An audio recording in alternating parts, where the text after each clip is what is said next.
So the next major anatomical structure we'll consider is the hippocampus.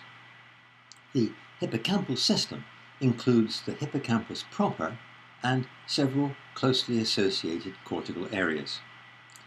In this coronal section of the human brain, the hippocampal system in the right hemisphere is circled. Under the hemisphere towards the center and curling over are the associated cortical areas.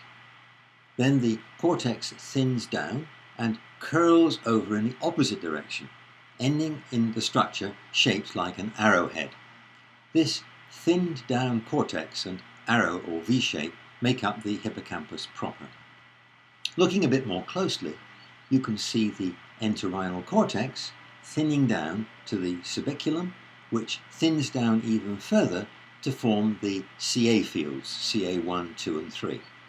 CA3 ends inside the V-shape, and this V-shape is called the dentate gyrus. But remember, this is a two-dimensional section. For example, the V-shape extends up towards you to form a kind of hinge shape.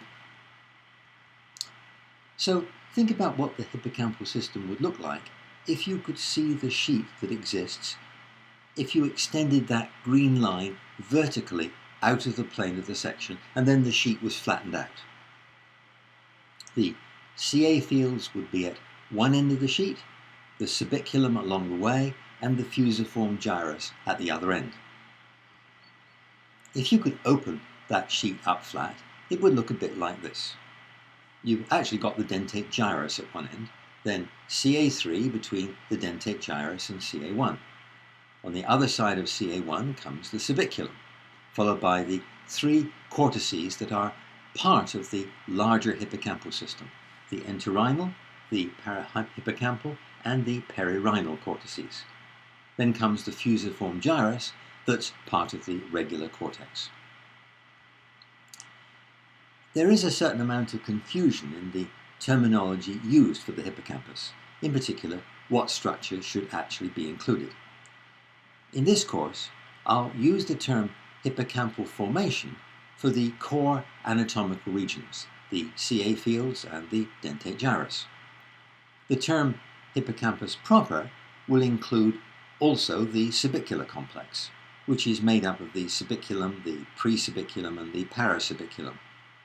Then the term hippocampal system will include the hippocampus proper, plus the associated cortices, and actually various subcortical nuclei in the basal forebrain, the thalamus, the hypothalamus, and the amygdala that we'll get to later on in the course. This is a view of the rat hippocampus proper. In the main cortex, there's often 5 layers of pyramidal neurons, layers 2, 3, 4, 5, and 6. In the entorhinal cortex, there's only 4 layers of pyramidal neurons. There's no layer 4.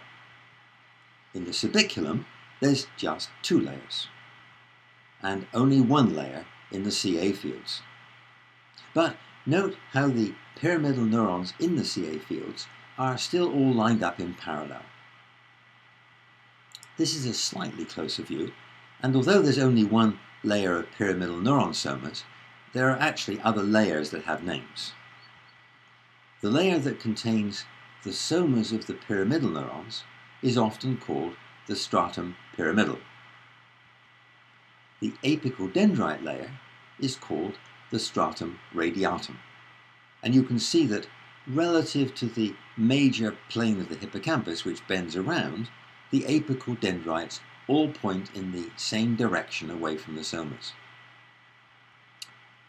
Then the axons of the pyramidal neurons all point in the opposite direction to the apical dendrites and again form a layer, and that's called the stratum oriens.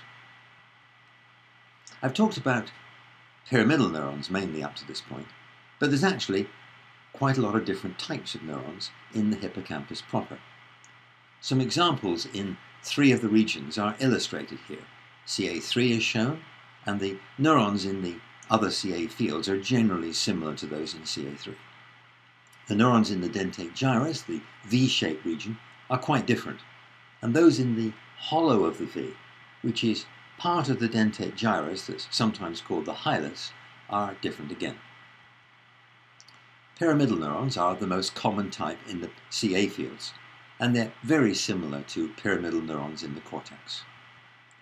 There's also inhibitory interneurons in the CA fields that are also generally similar to interneurons in the cortex. The principal neurons in the V of the dentate gyrus are granule cells. They're excitatory, and they make lots of synapses onto the CA3 neurons, but not to neurons in the other CA fields. These granule cells are also lined up in the same direction relative to the plane of the V shape. There are also inhibitory interneurons located in the dentate gyrus. And finally, there are neurons called mossy cells located in the hilus. These mossy cells are also excitatory.